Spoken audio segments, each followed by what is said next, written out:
بسم اللہ الرحمن الرحیم۔ یہ مسئلہ ہمارے معاشرے کے اندر جو غیرت کے نام پر یا عزت کے نام پر کیے جانے قتل کے معاملات کے متعلق ہے۔ گزشتہ دنوں انڈیا کے اندر ایک لڑکی نے جینز پہنی ہے اور اس جینز پہننے کی وجہ سے اس لڑکی کو قتل کر دیا گیا۔ تو اس طرح کے قتل کی شریعت کے حوالے سے کہاں تک اجازت ہے، شریعت مطالعہ اس بارے میں کیا کہتی ہے؟ اس حوالے سے گزارش یہ ہے کہ انسانی قتل کے متعلق اللہ رب العالمین کا ارشاد واضح ہے کہ جس نے کسی بھی انسان کو بغیر کسی وجہ قتل کیا تو گویا اس نے پوری انسانیت کا قتل کیا۔ شریعت مطہرہ کے اندر صرف اور صرف قصاص کے طور پر ایک عام آدمی کو اپنے قصاص لینے کی اجازت دی ہے، اور وہ بھی حکومت کی اجازت کے ساتھ، حکومتی سرپرستی کے اندر۔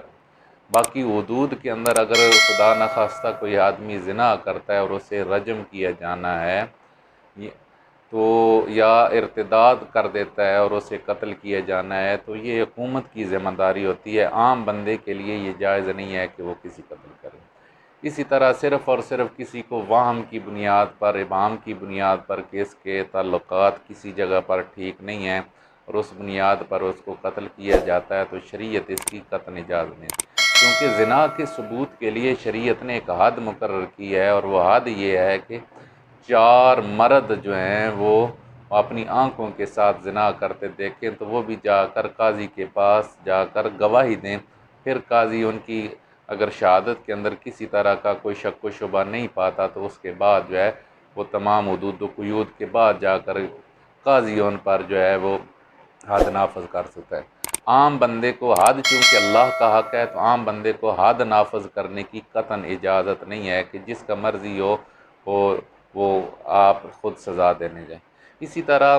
لباس، یقیناً جو لباس کی حیت ہے ایک مسلمان عورت اور ایک عام عورت کے لیے بھی جو ہے وہ باپردہ ہونی چاہیے۔ یقیناً جس کے اندر بے پردگی ہو وہ شریعت مطہرہ عورت کے لیے ایسے لباس کی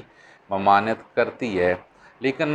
اس بنیاد پر کسی لڑکی کو یا کسی خاتون کو قتل کر دینا شریعت مطہرہ اس کی قطعاً اجازت نہیں۔ شریعت کے اندر ہر جرم کی الگ الگ سزا ہے، اور یہ ایسے جرم نہیں ہیں کہ جن کی سزا قتل بنتی ہے۔ یقیناً وہ اللہ کی بارگاہ میں اگر بے پردہ رہتی ہیں تو اللہ کی بارگاہ میں وہ گناہ گار ہیں،